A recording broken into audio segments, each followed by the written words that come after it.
Hello and welcome to KubeKanvas. In this video, I would like to introduce you to the release monitor feature of KubeKanvas.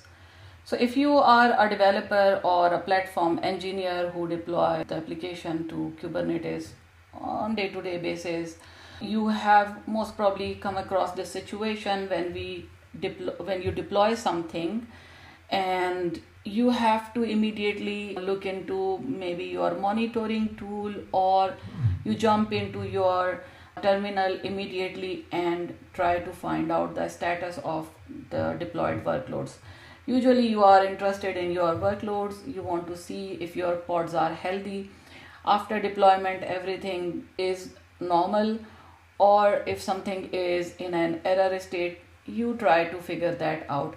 Usually you get logs, you check the YAML, you recheck the configuration and ports and so on. You try to figure out what happened, and you have to jump between tools because you are in a time crunch. You have to figure out quickly what went wrong, especially if it was a production system. You have to act quickly. The release monitoring feature is exactly for this purpose, where it saves your time by immediately displaying the status of the release in a colorful screen where you can see what is green, what is red, or what is pending. So let me show you how it works. I'll go directly to my projects and this is the last one on which I was working. Let's try to deploy it. And so the first step is always in your CLI. You have to start the CLI. So here is my CLI and I'll connect. Since I'm already logged in, it is not asking me to log in and it is listening. Let's go back to the editor. Just a quick introduction. What is this? Where we have an ingress, we have two deployments, one front end and another is the Strapi backend, which is simply open source Strapi CMS, and I have chosen this for the demo purpose. Everything green, and there is no sign of an error. This means most probably our diagram and our YAML is correct. Let's quickly create a new release. So I will choose Docker desktop and I will use this release name, my blog, and let's add a small random number so that my namespace and release name are unique. You can choose whatever namespace you want. This can be default or it can be my Strapi or whatever you want. And then I'll choose rest of the configuration. I'll leave default because I have not done anything special here.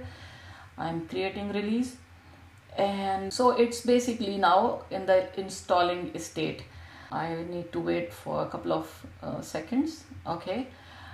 It is now deployed, and this is my release monitor screen on which you can see whatever I want. I have chosen all of the options, so that means all the resources that are present in my release, they are now getting displayed here. And this one is in running state. Let's see if we have anything in the logs. There are some logs, and from my understanding of the application, looks like it is still trying to start. And here this one is in pending state.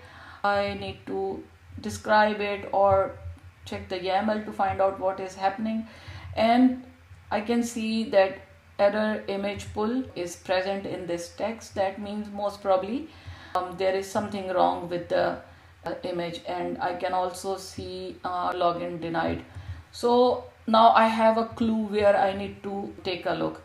Similarly, I have services, and then for example for this deployment I can scale it if I want to. I can delete the resources, I can check logs. So let's go check out what happened to this image. Is there something wrong? And the image name is Next.js blog latest. Look like this is a public image. So for now, let's see if we replace it with something that we know it does exist. So if I replace it with Nginx, even though it's not the correct one, for the sake of experiment using Nginx. And here is the shortcut. I can simply redeploy the last deployment. I'll click on the run button to redeploy it, and you can see this orange dot and status is installing. That means now it is trying to install again. The green signal means deployment was successful. If I go back to my monitoring screen, okay, I can see now the front end is in a running state, and let's see if I can port forward it. And let's say this is my port 8090, and okay, yeah, this worked, and now my nginx port is listening on localhost port 8090. I can copy it and I can run it in a new tab, and when I'm done I can simply stop the port forwarding. So yeah, this is where this magic happens. And rest of the features are, if it is a deployment, you can scale up or down. And one of the features that is really making me happy is how the secret works. So I would like to create a new secret, and here is my secret username, and I would like to simply save it without encrypting. So enable saving without encrypting, because this is my test project. I don't want to encrypt right now. So this is my secret, and let's say I am injecting it in my block front end, and I would like to deploy it again in the Docker desktop, and then we'll see what happened. So it is again deploying with this orange dot, and status is installing. Once it is done, I will open monitoring and would like to see what happened. So it is done. Clicked on monitoring icon. Okay, now I can see my new secret is here.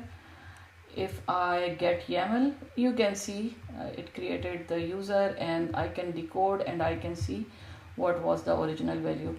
So basically you don't have to enter the encoded values for secret, and when during your debugging, when you want to get the original value, you don't have to go back to the kubectl terminal utility. You can simply do all your debugging right. For each latest release, you can always monitor what is happening. And of course, if you have multiple releases, for example, when you have multiple clusters, you will see a list of all releases and a monitor icon. You can click on the monitor icon to view the detail of that release. So this is how it works. I hope you will try it, and I am sure you will definitely enjoy it.